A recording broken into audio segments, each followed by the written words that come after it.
공자가 쓴 논어에 보면 맹집안이라고 하는 사람에게 공자가 한 말이 기록되어 있습니다.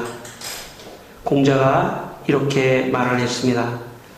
맹집안은 평생에 자기 자랑을 하지 않는 겸손한 사람입니다. 싸움에 져서 쫓기어 후퇴할 때 그는 뒤에 처져 적을 막는 어려운 일을 맡아서 했습니다. 그 어려운 일을 무사히 끝내고 성문으로 들어오게 된 그는 말을 채찍질하며 말하기를 내가 어떻게 뒤질 수 있겠습니까? 이놈의 말이 도무지 말을 듣지 않아서 늦은 것일 뿐입니다. 라고 말을 했습니다. 맹집안은 희생적으로 뒤처져서 적을 맞고도 들어와서는 자기의 공적을 자랑하지 않고 자기의 공적을 숨기고 겸손한 그런 모습을 보였다는 것입니다. 다른 사람을 위해 희생하고 자기를 자랑하지 않고 겸손할 수 있다고 하는 것은 참 어려운 일입니다. 그러나 그런 사람은 아주 훌륭한 인격을 가지고 있는 사람이라고 말할 수 있습니다. 그래서 우리가 인생을 살아가며 다른 사람에게 희생적이고 또 겸손한 사람이 되어야 합니다. 베드로전서 5장 6절에 그러므로 하나님의 능하신 손 아래에서 겸손하라. 때가 되면 너희를 높이시리라. 그렇게 말씀하고 있습니다. 여러분, 성경도 우리에게 다른 사람을 위해서 희생적인 삶을 살도록 말씀하시고 계시고 또 겸손한 삶을 살라고 말씀하십니다. 오늘도 우리가 말씀 앞에서 다시 부족하지만 희생적인 삶을 살자, 또 겸손한 삶을 살자, 그런 결단하시는 귀한 시간 되기를 바랍니다. 오늘 본문에 희생적이고 겸손한 백부장이 나옵니다. 오늘 오전 말씀에 예수님께서 가버나움에 들어가셨을 때 한 백부장이 나와 예수님께 간구를 했습니다. 여기 간구했다는 말은 도움을 요청했다는 그런 뜻입니다.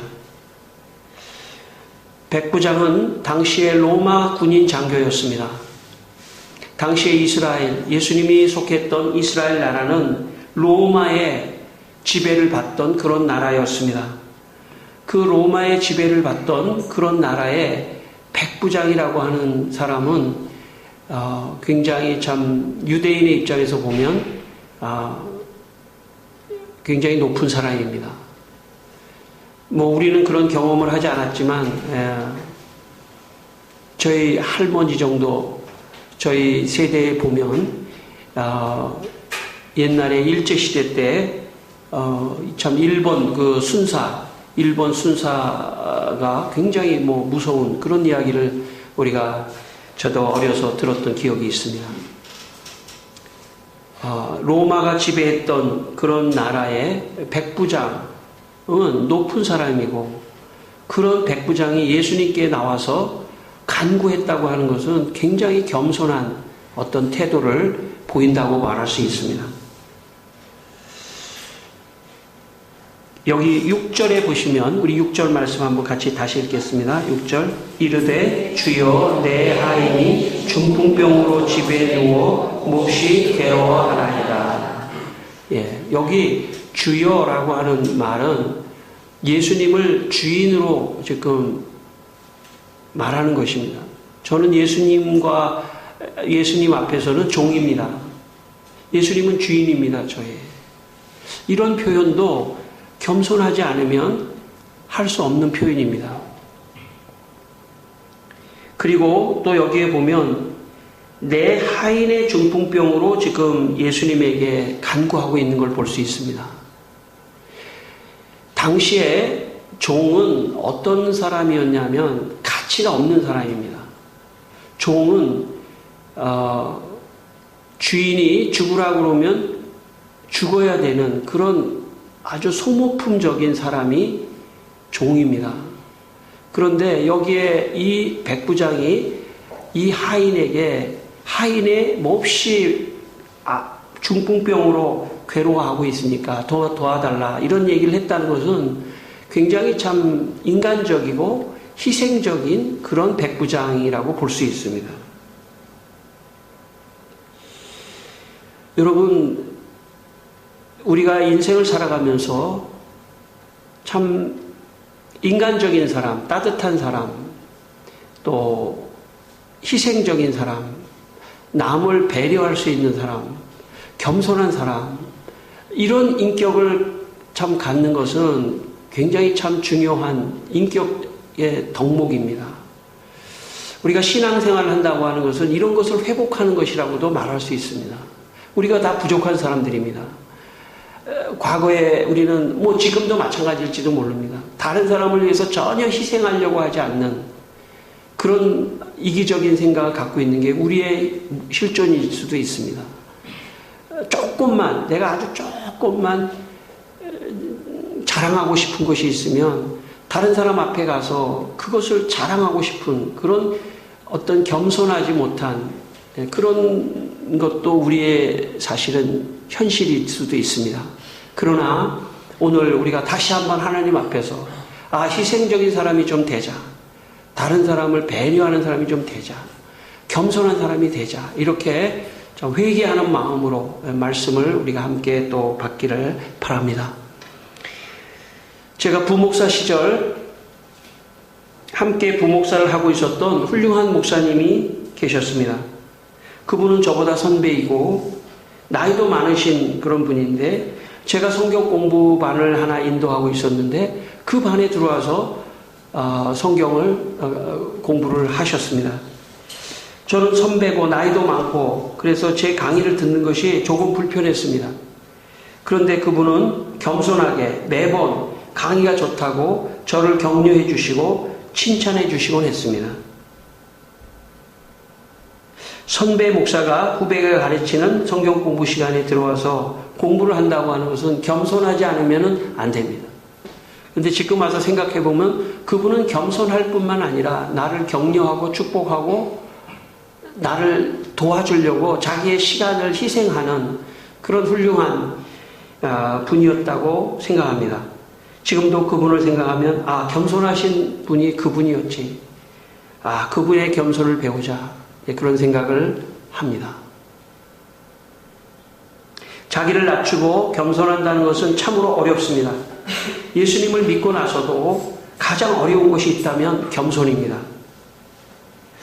저도 사람을 만날 때마다 제 마음속에 다짐하는 마음이 있는데 말이나 행동이나 모든 것에서 겸손해야 된다.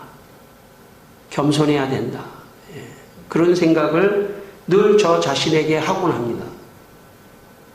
조금이라도 다른 사람에게 교만한 모습을 보여서는 안 된다 하는 그런 생각을 하곤 합니다. 사람은 다 자기중심적으로 생각하기 때문에 자기의 관심을 다른 사람에게 아주 생각 없이 말할 가능성이 많습니다. 다른 사람이 어떤 상황에 있는지를 생각하지 않는 거죠. 그것은 다른 사람을 배려하지 않는 것이고 다른 사람에 대해서 무시하는 것입니다. 이것은 교만이라고 말할 수 있습니다. 그래서 우리가 말을 하거나 행동을 하려고 할 때 사실 굉장히 조심해야 합니다. 왜냐하면 상대방은 이 말을 듣고 상처가 될 수도 있기 때문에 또 저 사람이 참 늘 교만하게 저렇게 말한다. 그럴 수도 있기 때문에 참 말과 행동에 있어서 언제나 조심하면서 겸손한 태도를 우리가 가질 필요가 있습니다. 사람이 칭찬을 해주면 아주 우쭐하지 않습니까? 그러나 칭찬을 해도 겸손할 수 있는 아닙니다. 저는 아무것도 아닙니다. 다 하나님이 해주셨습니다. 우리의 과거의 유교의 전통에서는 겸손하게 저는 아무것도 아닙니다. 여기서 끝났습니다. 유교의 전통에서는. 그래서 우리 한국 사람들은 유교의 문화권 속에 있기 때문에 누가 뭘 칭찬해주면 뭐려 제가 그렇지만 기독교인들은 여기서 한 걸음 더 나가야 됩니다. 칭찬해주면 감사합니다. 모든 것은 하나님의 은혜였습니다. 이렇게 언어를 바꿔야 합니다. 그러면 그게 겸손입니다. 저는 아무것도 한 것이 없습니다. 모든 것은 하나님께서 해 주셨습니다. 오히려 잘못하면 유교식으로 우리가 응답을 하면 교만을 보일 수도 있습니다. 저 뭐 아무것도 아닙니다. 조금 했습니다, 제가. 이렇게 사람의 마음에 있는 게 다 나오게 돼 있어요. 사람의 마음에 있는 교만이 행동으로 나오고 말로 다 나오게 돼 있습니다. 기독교인이 된다는 것은 점점 더 겸손한 사람으로 바뀐다는 그런 뜻입니다. 오늘 이 백부장은 참 어떤 사람인지 모릅니다. 여기 이름이 나와 있지 않기 때문에. 그러나 초대교회 사람들은 이 백부장이 누구인지를 다 알았을 겁니다. 겸손한 사람. 자기의 지위를 가지고 예수님에게 당신 이리 와 보시오, 이리 와 보시오 라고 할 수 있는 그런 권한을 가지고 있음에도 불구하고 그것을 사용하지 않고 주여 내 하인이 병들었습니다. 7절에 보시면 7절 한번 같이 또 읽겠습니다. 7절에 보시면 이르시되 내가 가서 고쳐주리라. 여러분 예수님께서 두말하지 않으시고 내가 가서 고쳐주겠다. 예수님이 그 사람을 본 거죠. 이 백부장이 참 희생적인 사람이구나. 참 겸손한 사람이구나. 두말하지 않겠다. 당신은 내가 도와주겠다. 여러분, 좋은 성품을 가지고 있으면 모든 사람에게 환영을 받습니다. 좋은 성품을 가지고 있으면 지금 예수님에게도 환영을 받습니다. 제가 이 교회에서 목회를 하다 보니까 성도 중에서도 예수를 안 믿어도 아주 성품이 좋은 사람이 있어요. 있을 수 있습니다. 얼마든지. 근데 그분이 예수를 믿으면 아주 빨리 신앙이 자랄 가능성이 있어요. 근데 세상에서 여러 가지 어려운 환경 때문에 그 성품이 망가진 사람이 있을 수 있습니다. 내적인 상처가 많은 사람이 있을 수 있어요.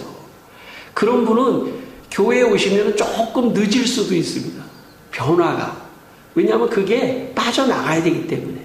그게 치료가 되고 회복이 돼야 되기 때문에. 어떤 사람은 아주 부잣집에서 이렇게 태어나가지고요. 늘 거들먹거리면서 교만하게 이런 말과 습관과 이런 태도가 교만한 사람이 있을 수 있습니다. 그 사람이 예수를 믿으면 그 교만이 빠지기가 상당히 어려워요. 그러나 좀 가난한 가정에서 참 어렵게 지낸 사람, 그런 사람은 늘 평소에 가난한 겸손이 있을 수 있습니다. 나는 아무것도 아니지. 그런 분이 예수를 믿으면 조금 더 빨리 겸손한 사람이 더 될 수 있을 가능성도 있습니다. 그러나 어쨌든 간에 교회에 오셔서 말씀을 통해서 우리의 성품이 변화되고 겸손한 사람이 되고 희생적인 사람이 되고 그렇게 되면 다른 사람이 좋아해요. 그 사람을 환영하고. 여러분 그런 분들이 우리 모두가 되기를 축원합니다. 여러분 그런 분들이 우리가 되십시다. 스티븐 코비 박사라고 하는 유명한 경제학 박사가 아주 쓴 유명한 책이 있습니다. 성공하는 사람들의 7가지 습관이라고 하는 책이 있습니다. 이 책에 7가지를 잘하는 사람은 성공할 것이라고 이렇게 가르쳐주고 있습니다. 한번 들어보시기 바랍니다. 첫째, 주도적이 되어라. 무슨 일을 하든지 수동적이 되지 말고 능동적으로 주도하라. 여러분, 사회에 나가서 무슨 일을 하려고 할 때 어떤 일이 딱 떨어질 수가 있습니다. 그러면 가령 예를 들어서 여기도 뭐가 딱 유리병이 깨졌을 수도 있습니다. 그러면 어떤 사람은 빨리 달려 나와가지고 이 유리병을 치우려고 하는 사람이 있고 어떤 사람은 그걸 바라보는 사람이 있을 수 있습니다. 이 스티븐 코비는 바로 성공하는 사람은 바로 이렇게 주도적인 무슨 일을 하든지 수동적이지 않고 능동적으로 한다는 것입니다. 아마 여기 백부장도 굉장히 능동적으로 예수님에게 찾아가서 종이 중풍병으로 병들었다는 것을 알리면서 뭔가 능동적인 행동을 한 거죠. 그런 사람이 성공한다는 것입니다. 두 번째는 끝을 생각하면서 시작하라. 반대로 얘기하면 시작했으면 끝을 보라는 것입니다. 성공하는 사람은 시작해가지고 가는 과정에서 어려움이 없는 사람이 없죠. 근데 그걸 이겨내고 끝까지 그것을 이루는 사람이 성공한 사람이라는 겁니다. 여러분 혹시 무슨 일을 하고 계세요, 지금? 뭘 하고 계십니까? 어떤 일을 하고 계십니까? 여러분 그거 시작했으면 끝까지 좀 마무리를 짓는 그런 분들이 되시기를 바랍니다. 중간에 어렵지 않은 사람은 아무도 없어요. 그러나 끝까지 해야겠다 하는 그런 마음을 가지면 그런 사람이 성공한다는 거예요. 성공한 사람은 괜히 성공하는 게 아니라는 거죠. 이거 다 통계를 가지고 얘기하는 겁니다. 세 번째는 소중한 것을 먼저 하라. 소중한 걸 먼저 하라. 저도 학교를 다닐 때 국영수는 늘 시험 볼 때 나중에 해야지. 나중에 해야지. 아니까 뭐 열심히 하고 결국 점수가 안 오르더라고요. 그러니까 중요한 걸 먼저 해야 돼요. 그걸 근데 이럴 수가 있어요. 사람이 그거 부담이 되니까 자꾸 뒤로 밀어놓는 경우가 있어요. 집안에서도 또 사회에서도 가장 중요한 것을 먼저 하는 그런 사람이 성공하더라는 거예요. 무슨 일을 하든지. 네 번째는 상호 의존의 패러다임을 가져라. 상호 의존의. 그러니까 나 혼자가 아니라 다른 사람과 어떤 관계, 소통, 의존 이런 것들을 잘 하는 사람이 성공한다는 거예요. 여러분 성공하신 분들입니다. 여기 나오신 분들은 벌써 능동적으로 여기까지 오셔야죠. 어떻게 차가 여기를 데려다 놨습니까? 일단 그런 건 아니잖아요. 뭔가 능동적으로 행동했기 때문에 여기까지 오셨기 때문에 굉장히 주도적인 분들입니다. 이미 성공하셨어요, 여러분들. 또 다섯 번째, 먼저 자신이 이해하고 다른 사람 다음에 남을 이해시키고, 여섯 번째 시너지 효과를 내야 된다는 거예요.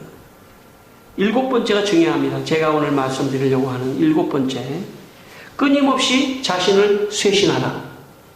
끊임없이 자신을 쇄신하라.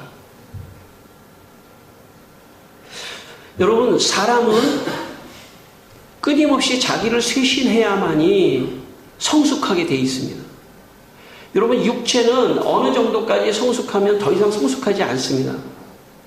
그러나 사람의 정신과 사람의 마음은 죽을 때까지 성숙해야 합니다. 끊임없이 자기를 쇄신해야 합니다. 우리가 하나님 앞에 온다는 것은 나를 쇄신하는 작업을 하는 겁니다.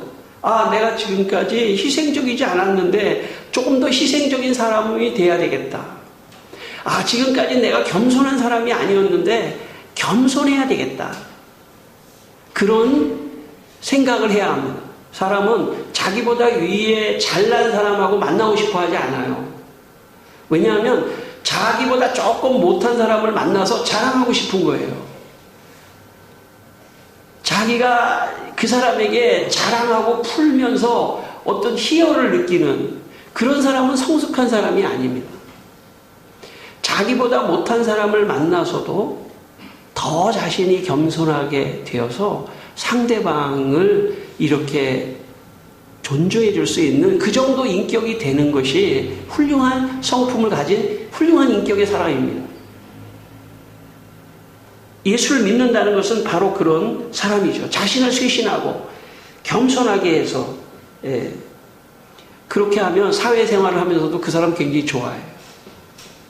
사회생활을 하면서 이렇게 보면 친구나 여러 가지 사회생활을 하면서 보면 결국 교만한 사람은요 점점 다른 사람이 그 사람을 물려내게 돼 있어요.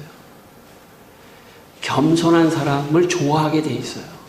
저 사람이 굉장히 저렇게 저 정도 위치에 있으면 나한테 이렇게 할 사람인데 참 겸손하다. 그러면 그 사람에게 끌리게 돼 있습니다. 사람이. 오늘 예수님도 이 백부장을 보니까 겸손하거든요.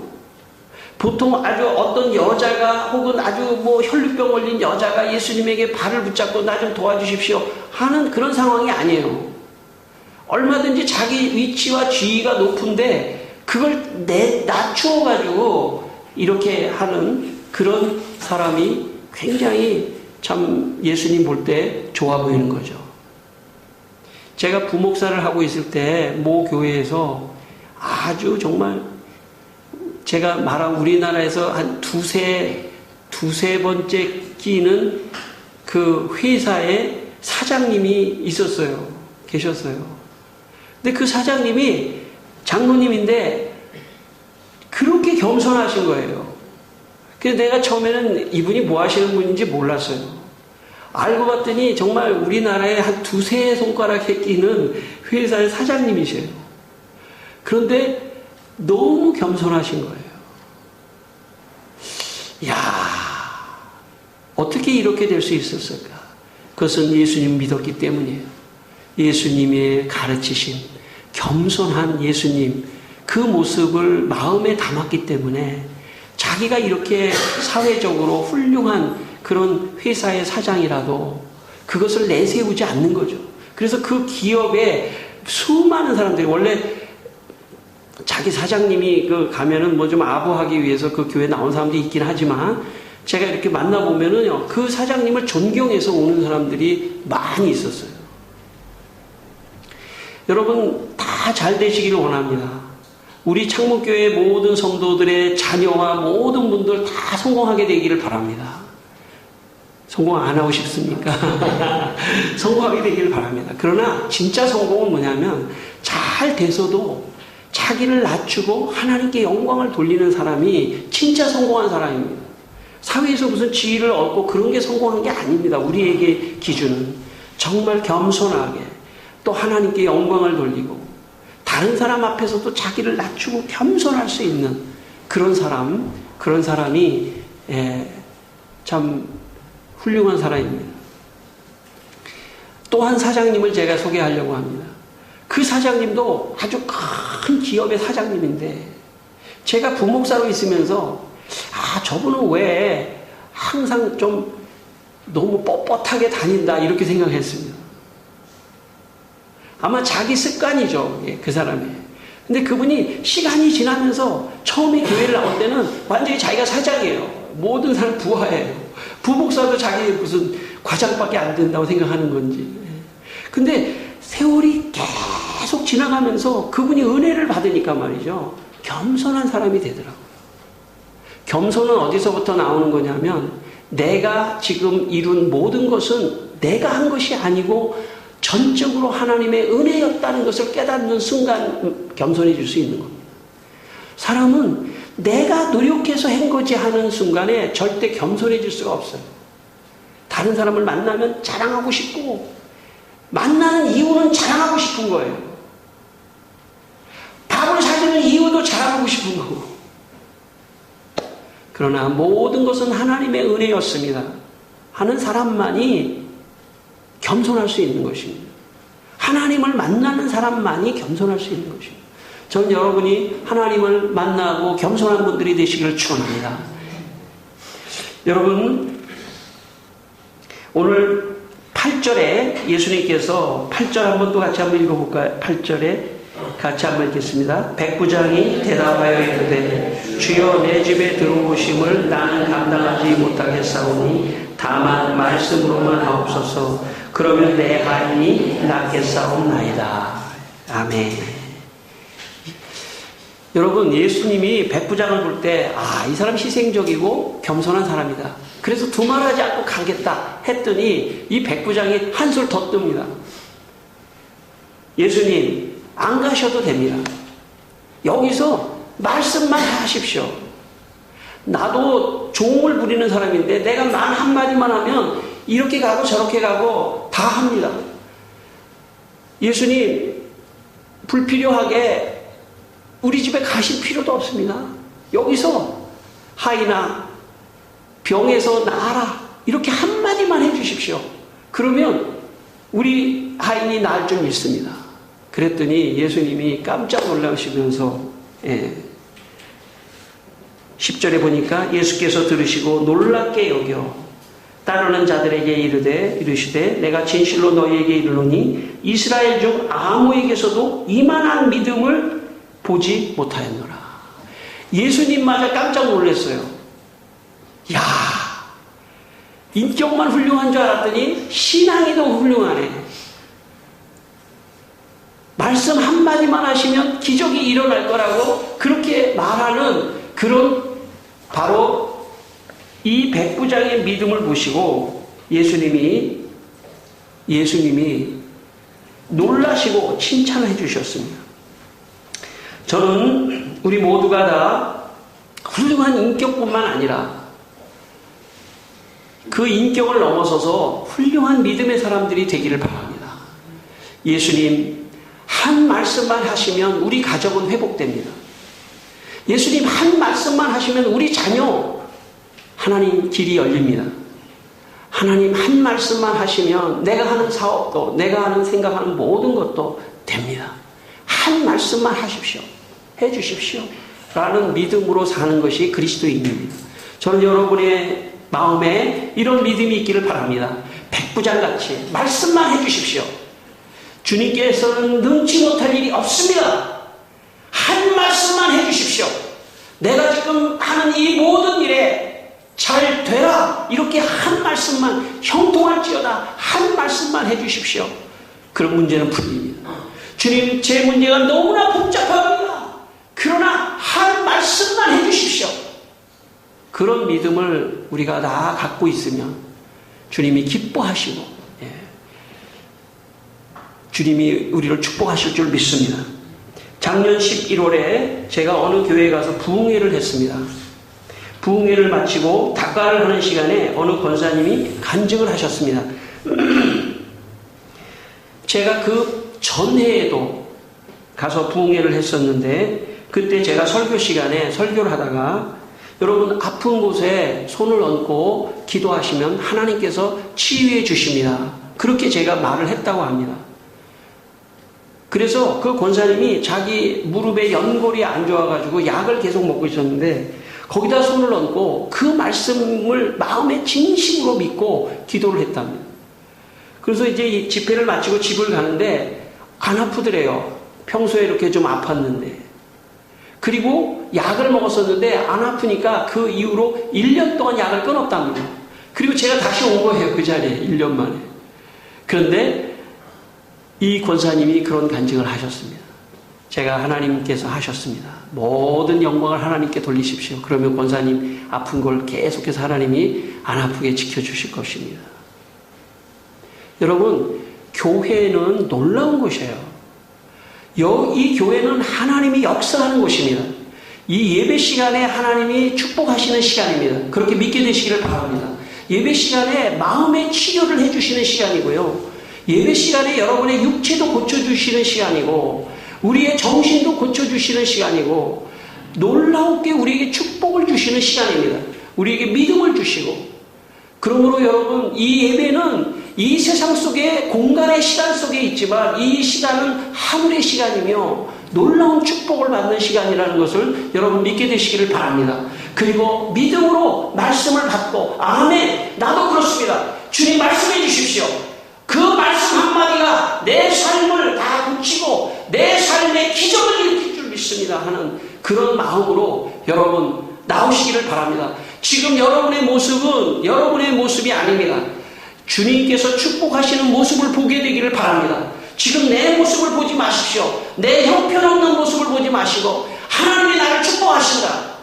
하나님이 나를 축복하신다. 그런 믿음으로 다시 새롭게 일어나 나가게 되시기를 바랍니다. 오늘 마지막 본문 13절 말씀 굉장히 중요한 말씀입니다. 다 같이 한번 읽겠습니다. 예수께서 백부장에게 이르시되 가라 내 믿음대로 될지어다 하시니 그 즉시 하인이 나으리라. 주님의 역사의 방법입니다. 내가 믿은 만큼 역사하시는 겁니다. 내가 믿은 대로 역사가 일어나는 것입니다. 저는 그러므로 우리가 왜 예배를 드리냐면 믿음을 갖기 위해서 예배를 드립니다. 전 여러분에게 믿음이 이 시간 충만히 임하기를 축원합니다. 믿음의 사람이 되셔야 합니다. 내가 믿은 만큼 하나님이 역사하는 것입니다. 내가 조금 믿으면 그것밖에 역사하지 않습니다. 주님, 내가 큰 믿음을 갖기를 원합니다. 여러분, 여러분의 자녀를 향해서도 상상할 수 없는 하나님의 축복이 임하기를 믿음으로 믿고 계시기를 바랍니다. 여러분, 하나님의 자녀, 우리 모두를 여러분 축복하신다. 그런 생각을 하게 되시기를 바랍니다. 지금 나이가 얼마나 되든 간에 내 미래에 대해서 조금 더 긍정적인 믿음을 가지고, 더 큰 믿음을 가지고, 여러분 비전을 가지고 살아가게 되시기를 바랍니다. 여러분, 여러분의 삶에 하나님의 축복이 반드시 있을 것입니다. 여러분, 유도 선수 중에 김재범이라는 선수가 있습니다. 2012년 런던 올림픽 유도 81kg에서 급에서 금메달을 받고 모든 세계 대회를 다 금메달을 받은 유도계의 그랜드슬램을 달성한 선수입니다. 그의 금메달은 신앙의 힘으로 나온 것이었습니다.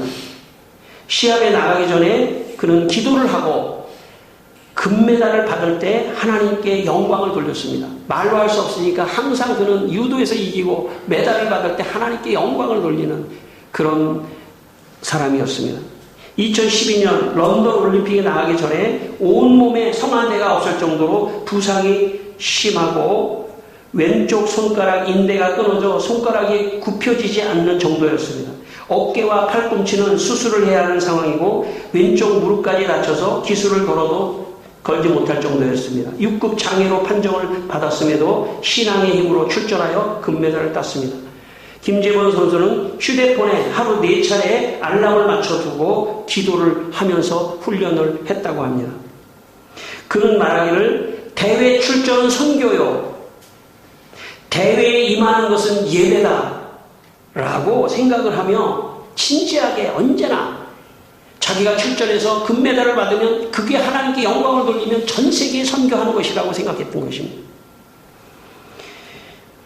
김재범 선수는 올림픽에서 금메달을 따고 하나님께 영광을 돌려야겠다고 하는 자기의 소원과 믿음을 갖고 있었습니다. 그랬더니 그 믿음대로 됐던 것입니다. 여러분 믿음이 좀 우리 모두가 다 커지는 시간이 되기를 바랍니다. 여러분의 믿음은 무엇입니까? 여러분의 인생의 계획은 무엇입니까? 그냥 요만큼 그냥 나 먹고 살라고 하는 정도만이 아닙니다. 하나님께 영광을 돌리는 게 목표입니다. 그래서 내가 더 잘되고 세계적인 인물이 되기를 소원하는 것도 우리에게 필요합니다. 여러분, 세계적인 인물이 우리 안에서 나오기를 바랍니다. 세계적인 인물이. 그래서 그 목표는 뭐냐면 그렇게 됐을 때 하나님께 영광을 돌리겠다. 하나님께 영광을 돌리겠다. 많은 부가 온다면 그걸 값없이 다른 사람에게 섬기겠다. 그런 마음을 가지고 있는 믿음이 있다면 주님이 이렇게 말씀하실 것입니다. 내 믿은 대로 될지어다. 여러분, 오늘 우리 모두가 다 그런 믿음이 있기를 소원합니다. 여러분의 믿은 대로 될지어다. 여러분이 무슨 일을 하든 그 분야에서 세계적인 1인자가 되겠다라고 하는 마음을 갖고 하게 되기를 바랍니다. 난 조금만 하겠다. 그러면요, 게을러져서 더 못해요. 난 세계의 1인자가 되겠다. 그리고 하나님께 영광을 돌리겠다. 그런 마음을 갖게 되시기를 바랍니다. 여기 우리 자녀들도 있고 젊은이도 있고 저도 세계 1인자가 되려고 그래요.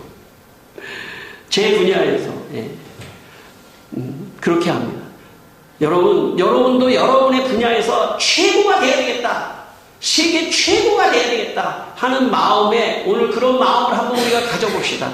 그러면 주님께서 이렇게 말씀하실 거예요. 내 믿은 대로 될지어다. 그것입니다. 아멘. 주님께서 시편 81편 10절에 나는 너를 애굽에서 인도하여 낸 내 하나님 여호와니라. 내 입을 크게 열라 내가 채우리라. 할렐루야. 내 입을 크게 열라 내가 채우리라. 그렇게 말했습니다. 여러분 잘 아시는 여러분 슈바이처라고 하는 사람 있죠? 리빙스턴이라는 사람 있죠? 예. 그 사람은 어려서 말이죠. 교회에서 선교사를 할 사람 했더니 자기가 앞으로 나가가지고 자기가 선교사를 하겠다고 그랬습니다. 그래서 훗날에 아프리카를 구원하는 훌륭한 선교사가 되었습니다. 여러분, 어려서부터 뭔가 하나님을 위해서 큰 꿈을 꾸어야 합니다. 저는 하나님을 위해서 큰 꿈을 꾸게 되기를 바랍니다. 그러면 여러분, 하나님께서 내 믿은 대로 될지어다, 내 입을 크게 열라, 내가 너를 축복하리라 하시는 주의 음성이 여러분에게 들릴 것입니다. 그리고 여러분 혹시 잘 되시거들라 하나님께 영광을 돌리고 또 하나님의 은혜를 다른 사람에게 나누는 그런 사람이 되시기를 주의 이름으로 축원합니다. 기도하겠습니다. 한번 기도하겠습니다. 이 시간 기도하실 때 하나님, 내가 하는 모든 일, 우리 자녀가 하는 모든 일 하나님 믿음으로 하게 하시고 또 큰 믿음을 가지고 아버지 하나님 다 성공해서 또 하나님께 영광을 돌리는 우리 자녀들이 되게 해주시옵소서. 그렇게 한번 기도하게 되기를 바랍니다. 또 자신도 또 아버지 하나님 참 하고 있는 이 일에 하나님 최고의 사람이 되게 해주십시오. 어떤 일을 하든지 하나님 주님, 우리 모든 창문교회에 속한 모든 성도들 어떤 일을 하든지 세계 최고의 사람이 되든 아버지 하나님 그런 마음을 가지고 아버지 하나님 순간순간을 아버지 하나님 살아갈 수 있도록 축복하여 주시기 바랍니다. 그리고 아버지 하나님 다 살면 모든 하나님이 하셨다고 영광을 하나님께 돌리는 성도들이 될 수 있도록 축복하여 주시옵소서. 할렐루야. 주님 믿음으로 아버지 하나님 축복하여 주시옵소서. 하나님 아버지, 우리 성도들이 희생적이고 겸손할 뿐만 아니라 큰 믿음을 가지고 하나님이 주시는 큰 축복을 받게 하여 주시옵소서. 예수님의 이름으로 기도드리옵나이다. 아멘.